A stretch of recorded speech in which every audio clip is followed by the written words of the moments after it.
Baik, terima kasih anak-anak semua yang sudah menyanyikan lagu tentang taat, dan sebagai bentuk ketaatan anak-anak ini setelah memuji Tuhan di sini, mereka akan mengikuti ibadah anak bersama dengan anak-anak sekolah minggu di belakang ya. Selamat mendengarkan firman Tuhan bersama dengan teman-teman di belakang.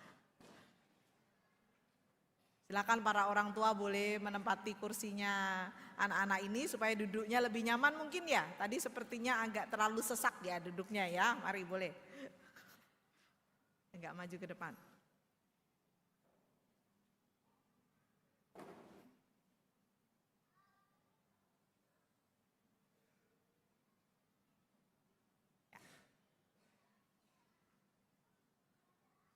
Oke.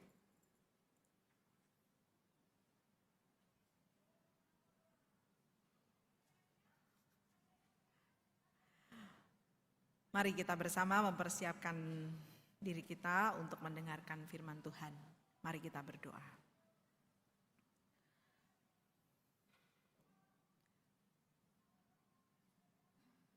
Kami rindu di dalam perjalanan kami menapaki minggu-minggu Advent ini,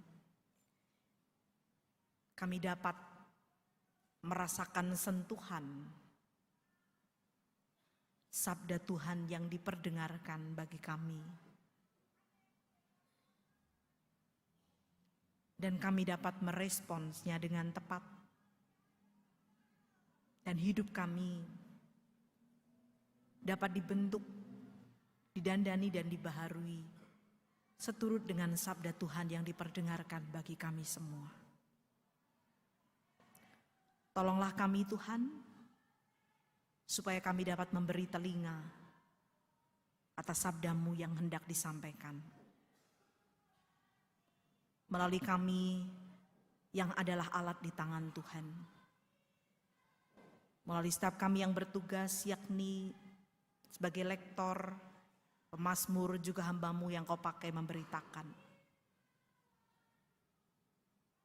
Kiranya di dalam karya Roh Kudus yang berkenan untuk memperlengkapi kami para petugas ini, sabda Tuhan diberitakan dan menyapa kami semua, baik kami yang duduk mendengarkan maupun kami yang bertugas. Bersama-sama kami mengalami kuasa Tuhan yang membaharui, yang membentuk, yang mendandani. Kuasa Tuhan itu menyentuh hati kami dan menggerakkan hidup kami untuk melakukan sabda Tuhan itu. Mari Tuhan berkaryalah pada waktu ini, kami telah siap untuk mendengarkan. Kami berdoa dan memohon di dalam nama Allah Bapa, Anak dan Roh Kudus. Amin.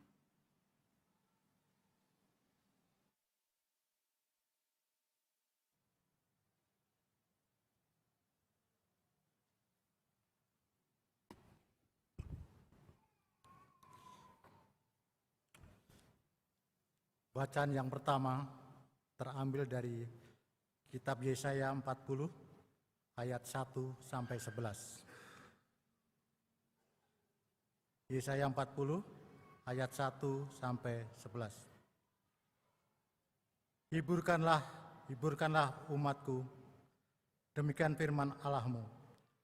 Tenangkanlah hati Yerusalem dan serukanlah kepadanya bahwa pemahamannya sudah berakhir, bahwa kesalahannya telah diampuni, sebab ia telah menerima hukuman dari tangan Tuhan.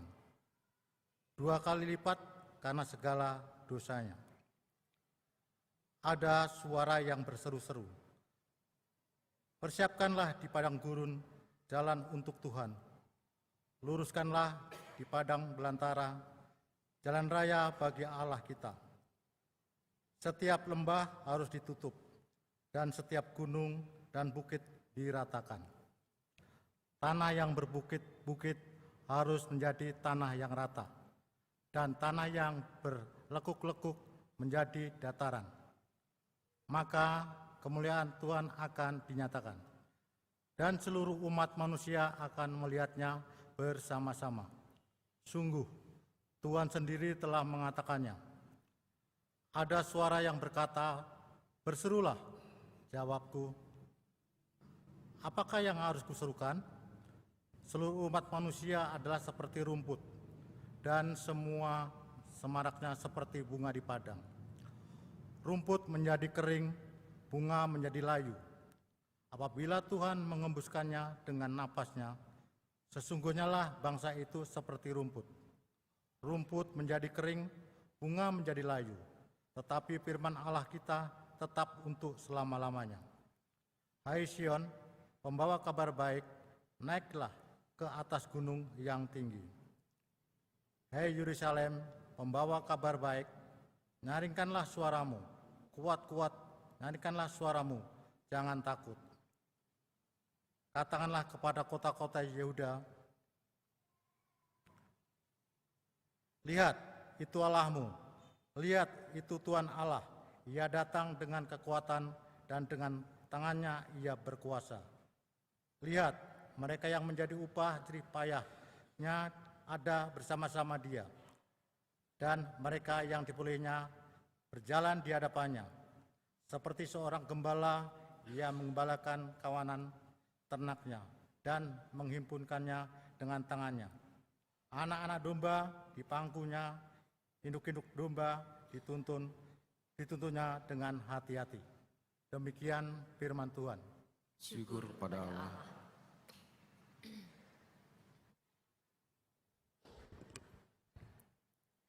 Marilah kita menanggapi firman Tuhan tadi dengan menyanyikan bersama-sama Mazmur 85 ayat 2 sampai 3 dan 9 sampai dengan 14.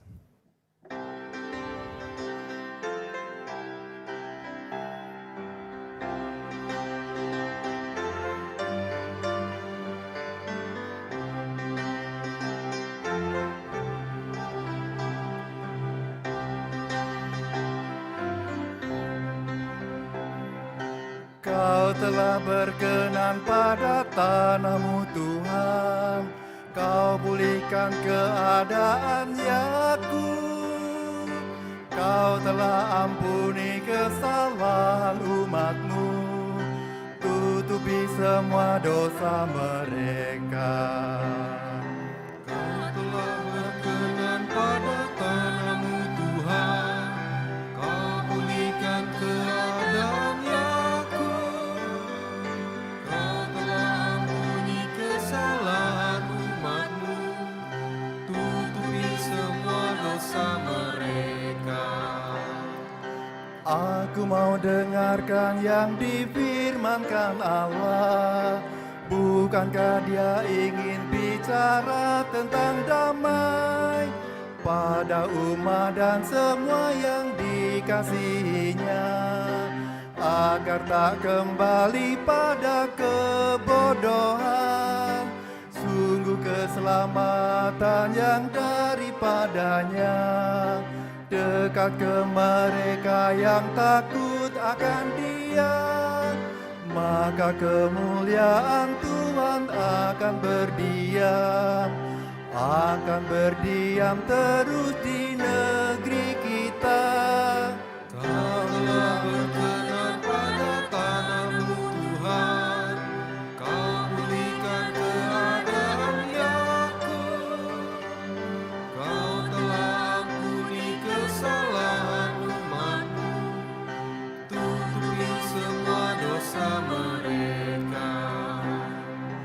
Kasih dan kesetiaan akan bertemu, damai dan keadilan bercium-ciuman. Dari bumi akan tumbuh kesetiaan, dan keadilan menjenguk dari langit. Bahkan Tuhan akan memberi kebaikan, dan negeri kita akan memberikan hasilnya. Keadilan kan berjalan di hadapannya, dan jejak kakinya akan jadi jalan. Kau telah berkenan pada kepadamu Tuhan, Kau pulihkan keadaannya aku. Kau telah ampuni kesalahan umatmu, tutupi semua dosa mereka.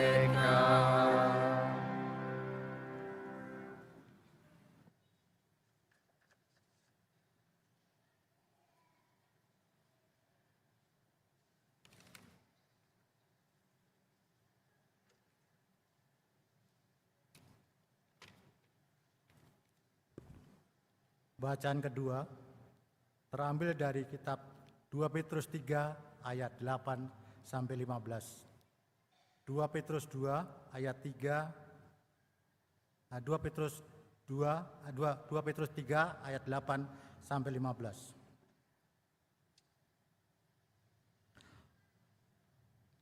Akan tetapi saudara-saudaraku yang kekasih, yang satu ini tidak boleh kamu lupakan, yaitu bahwa di hadapan Tuhan satu hari sama seperti 1000 tahun, dan 1000 tahun sama seperti satu hari. Tuhan tidak lalai menepati janjinya, sekalipun ada orang yang menganggapnya sebagai kelalaian, tetapi Ia sabar terhadap kamu. Karena Ia menghendaki supaya jangan ada yang binasa, melainkan supaya semua orang berbalik dan bertobat. Tetapi hari Tuhan akan tiba seperti pencuri. Pada hari itu langit akan lenyap dan gemuruh yang dahsyat dan unsur-unsur dunia akan hangus dalam nyala api. Dan bumi dan segala-gala yang ada di atasnya akan hilang lenyap. Jadi jika segala sesuatu ini akan hancur secara demikian, betapa suci dan salehnya kamu harus hidup, yaitu kamu yang menantikan dan mempercepat kedatangan hari Allah. Pada hari itu langit akan binasa dalam api dan unsur-unsur dunia akan hancur karena nyalanya. Tetapi sesuai dengan janjinya, kita menantikan langit yang baru dan bumi yang baru, di mana terdapat kebenaran.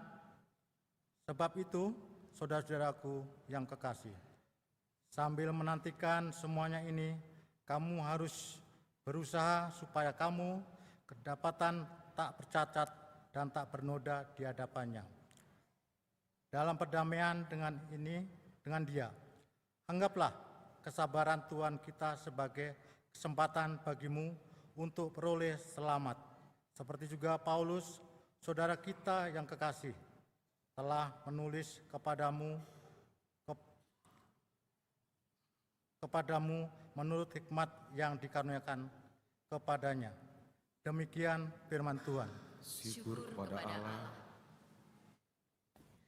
Pembacaan Injil diambil dari Markus 1 ayat 1 sampai dengan 8.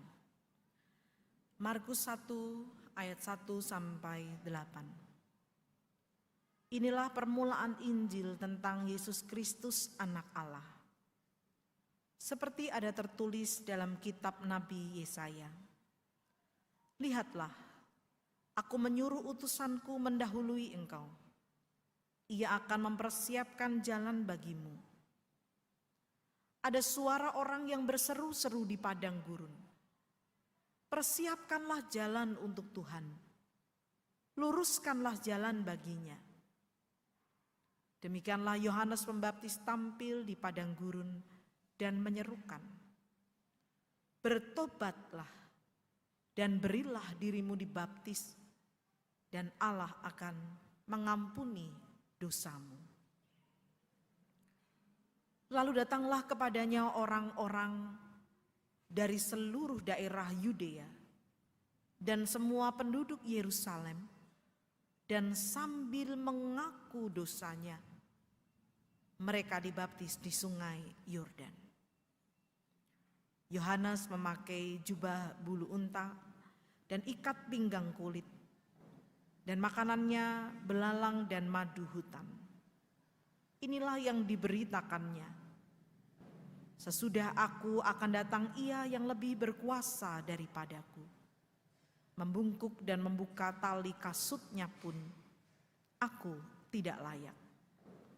Aku membaptis kamu dengan air, tetapi Ia akan membaptis kamu dengan Roh Kudus.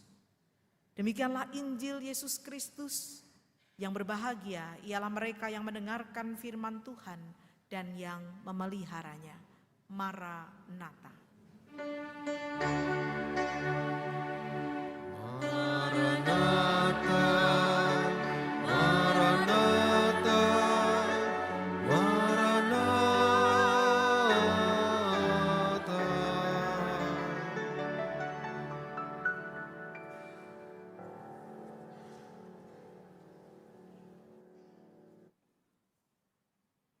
Baik, umat yang dikasihi Tuhan, saya mendapat informasi bahwa akan ada masalah teknis sehingga tayangan khotbah saya belum bisa ditampilkan, betul? Kalau ditayangkan dari laptop di atas juga tidak bisa, dari komputer di atas karena filenya ada, tidak bisa juga. Oke, baik. Kalau voice-nya apakah bisa ditayangkan? Bisa, oke, nanti dulu kalau begitu. Oke, terima kasih. Mohon maaf sehingga tayangan khotbah tidak bisa, semoga kita tetap bisa mengikuti apa yang saya sampaikan ini dengan baik. Tema kita apa? Sudah kelihatan di sini. Temanya apa hari ini? Dia datang karena cinta. Siapa yang datang karena cinta? Tuhan. Kita tahu Tuhan datang karena cinta. Untuk kita merenungkan tentang kedatangan Tuhan yang karena cinta ini, saya ingin mengajak kita untuk menguji pendengaran kita. Dan saya ingin mengajak kita merenungkan perenungan kita di Minggu Advent kedua ini dengan menguji pendengaran kita dengan menebak suara apa ini. Tadi yang pagi ada yang menebaknya keliru dulu sehingga saya memberikan alternatif suara yang lain dulu gitu ya. Nah ini saya pengen tahu yang di jam kedua ini apakah langsung bisa menebak ini suara apa gitu. Mari minta tolong yang pertama dulu.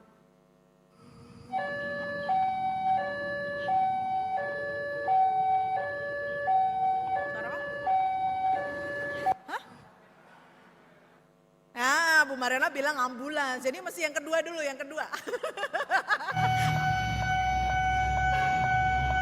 Apa Bu Mariana? Ambulans? Oh masih ambulans juga. Apa Bu? Suara apa Bu? Palang? Apa sirine di? Yang lain suara apa? Iya, suara palang kereta mau turun. Jadi kalau pas lagi pelan-pelan tuh kan, kereta mau lewat, biasanya begitu ya. Ada suara sirinenya itu. Kalau pas suara itu kita ngapain biasanya?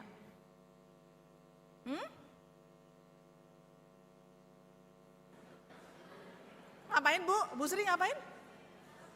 Hah? Oh gasken, oh termasuk yang gasken katanya. Ada yang kayak Bu Sri gasken? Ada? Oh Bu Sri termasuk yang gasken gitu ya. Yang lain? Mana yang kelompok gasken, mana kelompok gasken? Satu aja ternyata, yang lain berhenti? Berhenti, kita berhenti. Memang ada ya, yang gitu langsung sudah mau ditutup dia buka aja terus masuk gitu. Kadang sudah nutup juga ada yang masuk gitu ya. Jadi sebenarnya saya punya gambar itu yang sudah ditutup begitu nanti ada petugas yang pakai tulisan begitu sambil mencegat gitu supaya nggak ada yang menerobos. Kenapa? Karena memang bahaya Bu Sri, jangan ya Bu Sri. Loh bisa tayangannya, syukur kepada Allah ya ampun. Ini bisa beneran atau PHP ayo. Tapi kok membayang belakangnya ya, saya jadi deg-degan loh. Ini bisa nih, saya geser nih. Mana belum bisa? Agak terlambat sedikit. Ini nih gambarnya. Ya, ini saya tunjukin tadi kan. Tuh, oh agak terlambat sedikit itu. Tuh, jadi ada yang petugasnya begini ya. Itu saking tadi ada yang kayak Bu Sri tuh yang kayak gini nih. Kok nggak bisa balik? Kok jadi ke sini Pak? Kok nggak bisa dibalikin? Balikin lagi satu. Nah tuh ada yang menerobos gitu kan. Maaf ya enggak Bu Sri, enggak bercanda aja tadi itu.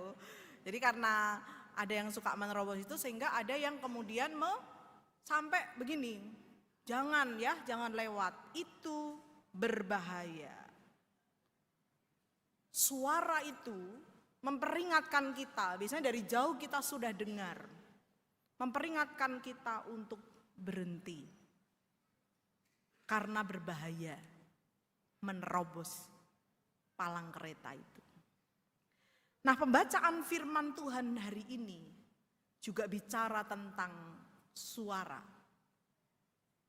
Suara itu juga suara yang tidak boleh diabaikan. Jangan digaskan gitu ya. Jangan diabaikan. Mesti direspon. Ada suara yang berseru-seru yang disampaikan oleh Yohanes Pembaptis di padang gurun. Tapi sebenarnya suara ini merupakan penggenapan dari bacaan pertama tadi. Dari kitab apa tadi? Ada yang perhatikan? Kitab apa tadi? Yesaya. Nubuat dari Yesaya di dalam Yesaya 40 ayat 3. Di sana sudah disampaikan di tengah kesedihan umat pada waktu itu di pembuangan. Tuhan memberikan berita, hiburkan. Penderitaan mereka sudah disudahi, Tuhan mengampuni mereka. Ada suara yang berseru-seru menyampaikan berita supaya bersiap. Berseru-seru. Berasal dari pokoknya bahasa Yunaninya itu. Bontos dari kata dasar boau. Yang artinya itu enggak cuman berseru. Berseru itu bukan hanya mengeluarkan suara ya. Berseru itu gimana ya kalau kita berseru itu kan bersuara dengan lebih keras. Tapi bisa berarti berteriak. Tapi juga bisa berarti menjerit. Lebih keras lagi.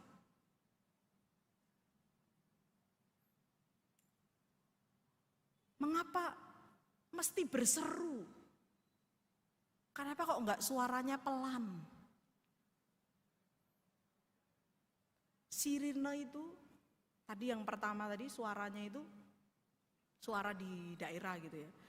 Kalau yang kedua tadi suaranya saya ambil di sekitar kita ini gitu. Kenapa suara sirine di palang kereta itu kenceng? Kira-kira biar apa? Ya biar kedengeran. Kedengeran aja kita sering gak dengerin gitu. Apalagi bisik-bisik suaranya gitu ya. Makanya suaranya ini berseru-seru. Berteriak, menjerit supaya didengar. Supaya direspons. Yang perlu kita tahu. Ketika Yohanes berseru, maka sebenarnya bukan dirinya sendiri yang berseru. Tapi Allah sendiri yang berseru. Disampaikan oleh Yohanes Pembaptis. Artinya Yohanes Pembaptis di sini berseru, berteriak, menjerit, nggak terlalu jelas ya, agak ketutupan kan. Menyuarakan isi hati Allah.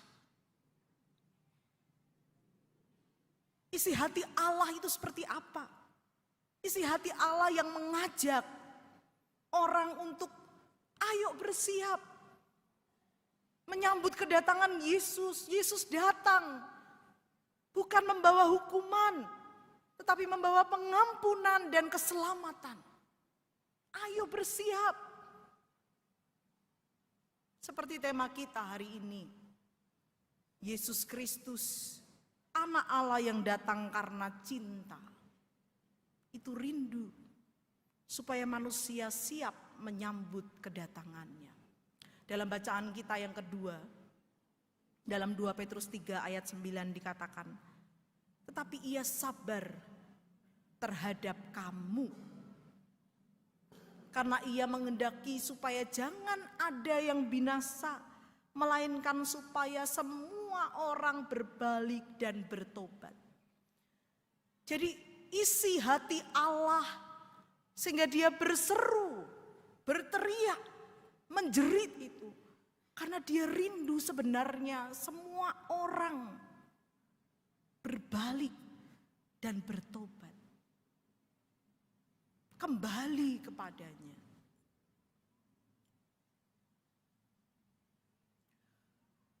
Kalau dalam Advent yang pertama kemarin kita merayakan tentang pengharapan. Minggu lalu tema kita bicara soal pengharapan. Maka di Advent kedua ini kita bicara tentang kesetiaan dan cinta kasih. Kita merayakan cinta kasih, kesetiaan dan cinta kasih Allah yang tetap berkenan, berseru, berteriak, menjerit, memanggil kita untuk masuk dalam karya kasih dan pengampunannya. Meskipun kadangkala kita itu suka mengabaikan, kadangkala kita suka mengeraskan hati. Dalam kata pembuka tadi, kita dibacakan tentang ayat yang sudah terkenal itu, Yohanes 3 ayat 16. Kebesaran cinta Allah sehingga dia mau datang ke dunia ini. Bukan untuk menghukum, tapi untuk mengampuni dan menyelamatkan. Lalu sekali lagi kita diingatkan bahwa ternyata dalam kedatangan karena cintanya itu, dia berseru, berteriak, menjerit, memanggil kita untuk masuk dalam kasih dan pengampunannya. Maka yang menjadi pertanyaan adalah, seperti apa kita merespon seruan cintanya sebagai orang yang sudah percaya? Apakah cinta dan kesetiaan Allah itu juga kita respons juga dengan cinta dan kesetiaan?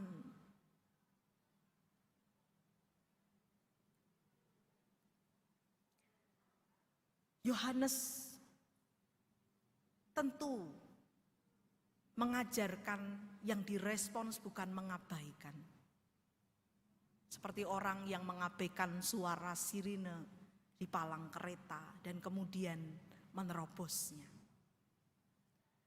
Yohanes mengajarkan dan menyerukan pertobatan supaya dapat mengalami pengampunan di ayat 4. Dia mengajak supaya orang mau mendengarkan suara itu dan kemudian hidup dalam pertobatan, berjumpa dengan karya keselamatan Allah. Artinya di sini kita melihat bahwa pengampunan Allah itu diberikan bagi setiap orang yang menyadari bahwa dirinya berdosa. Dan dia mengalami pertobatan. Dengan kalimat lain mungkin lebih tepat seperti ini. Hanya orang yang sadar bahwa dirinya berdosa adalah orang yang sadar bahwa dirinya perlu pengampunan Allah. Saya ulang. Hanya orang yang sadar bahwa dirinya berdosa adalah orang yang sadar bahwa dia perlu atau butuh pengampunan Allah. Kalau dia tidak sadar bahwa dirinya berdosa, maka tentu dia tidak merasa butuh pengampunan Allah. Bapak Ibu Saudara yang dikasihi Tuhan, dalam konteks Injil yang berkisah tentang seruan Yohanes ini, seruan pertobatan itu kerap kali dihayati ditujukan bagi orang di luar Yahudi.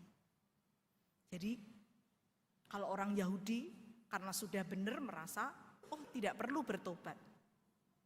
Yang di luarlah yang perlu bertobat.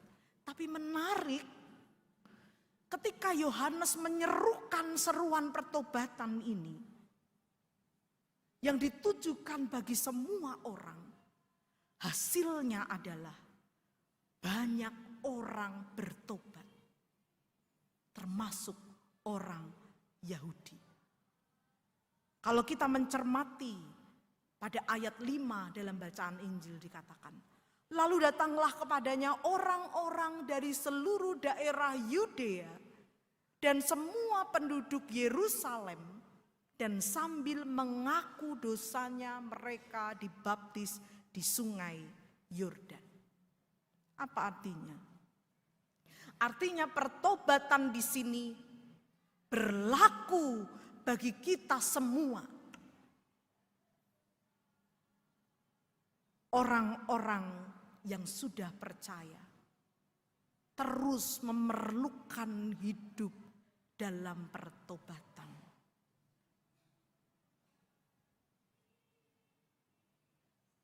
Karena pertobatan yang berasal dari kata metanoia,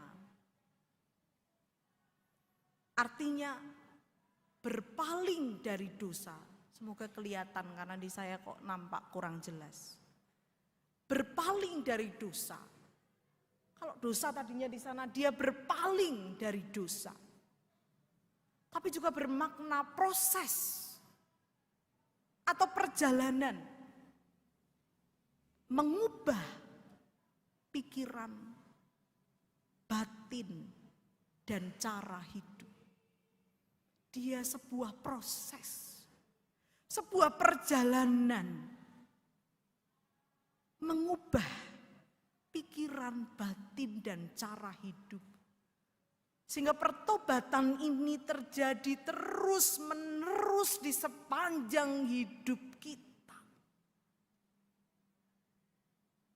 Tidak pernah titik, tapi terus-menerus. Dan pertobatan ini dimulai dari kesadaran bahwa diri kita adalah orang berdosa yang membutuhkan pengampunan Allah. Umat yang dikasihi Tuhan,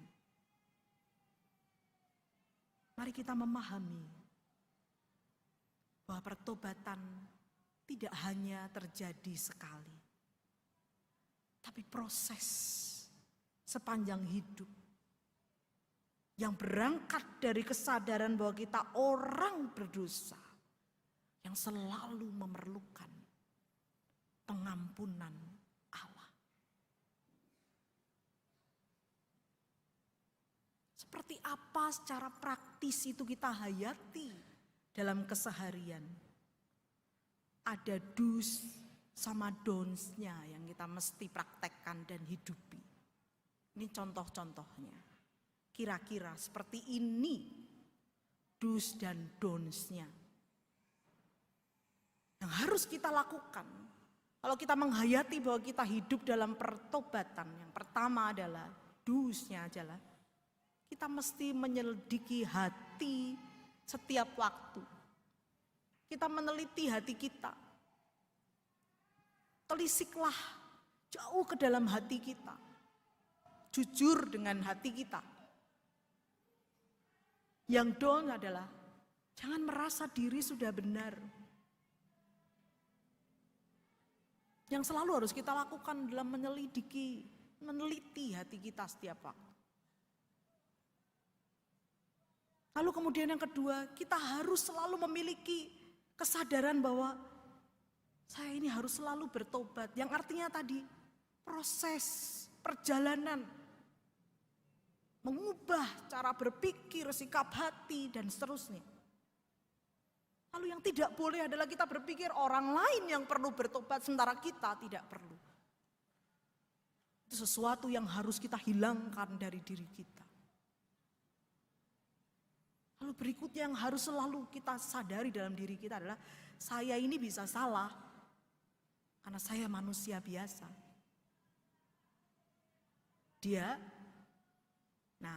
Dia bisa salah, saya bisa salah. Yang tidak boleh adalah yang bagian sana. Orang lain bisa salah, saya selalu benar. Wah, ini bahaya sekali. Tadi pagi saya mencontohkan, balik kalau aturannya begitu ya. Aturan pertama, saya selalu benar. Yang kedua, kalau saya melakukan kesalahan, lihat aturan pertama, bahwa saya selalu benar. Repot sekali kalau seperti itu ya. Salaman. Ada apa salaman, Bu? Ini ibu-ibu ya biasanya, atau bapak-bapak begitu kan? Ini repot ini ya. Suami istri kalau sudah bertengkar itu biasanya nggak nyari solusinya, tapi nyari siapa yang salah dan siapa yang benar. Gitu. Padahal ingatlah bahwa saya bisa salah, kamu bisa salah. Oh, nyari sama-sama salahnya ya. Tapi memang dua-duanya bisa salah, bukan? Bukan kamu bisa salah, saya selalu benar. Rasanya tidak mungkin begitu. Lalu yang berikutnya lagi yang kita mesti ingat. Mohon hikmat dalam berucap, berjempol. Berjempol itu apa ya? Ketika ngetik ya. Ini perlu hikmat nih, kita ngetik-ngetik begitu ya. Bertindak dan sebagainya. Jangan berucap, bertindak, pikir belakangan. Seorang yang dalam proses bertobat harus mengedepankan mohon hikmat dalam berucap, bertindak, dan sebagainya. Ketika kita mempraktekkan ini, kita menyadari bahwa hidup kita sedang terus-menerus diperbaiki dan didandani. Perenungan kita pada Minggu Advent yang kedua ini mengingatkan bahwa Allah yang datang karena cintanya itu menawarkan pertobatan. Dan kita mesti meresponsnya dengan mengatakan, ya Tuhan, aku mau terus diperbaiki. Bahwa hidupku ini terus menerus diperbaiki. Dan hidup dalam pertobatan adalah respons kita terhadap seruan, teriakan, jeritan cinta Allah yang telah menyentuh dan menyentak hidup kita. Bahwa setiap waktu kita ini perlu diampuni, kita perlu diperbaiki. Karena kita semua adalah orang-orang yang berdosa. Umat yang dikasihi Tuhan, mari kita mempersiapkan diri menyambut Kristus yang sudah datang dengan cintanya itu. Dengan bersedia terus-menerus diperbaiki dan didandani oleh Tuhan sebagai respons kita atas kebesaran cinta Allah yang bersedia datang, tidak menyerah untuk terus berseru, berteriak, bahkan menjerit memanggil kita, datang, mengampuni, dan kembali kepadanya. Selamat merayakan Minggu Advent dengan respons terhadap cintanya yang besar. Tuhan menolong kita. Amin.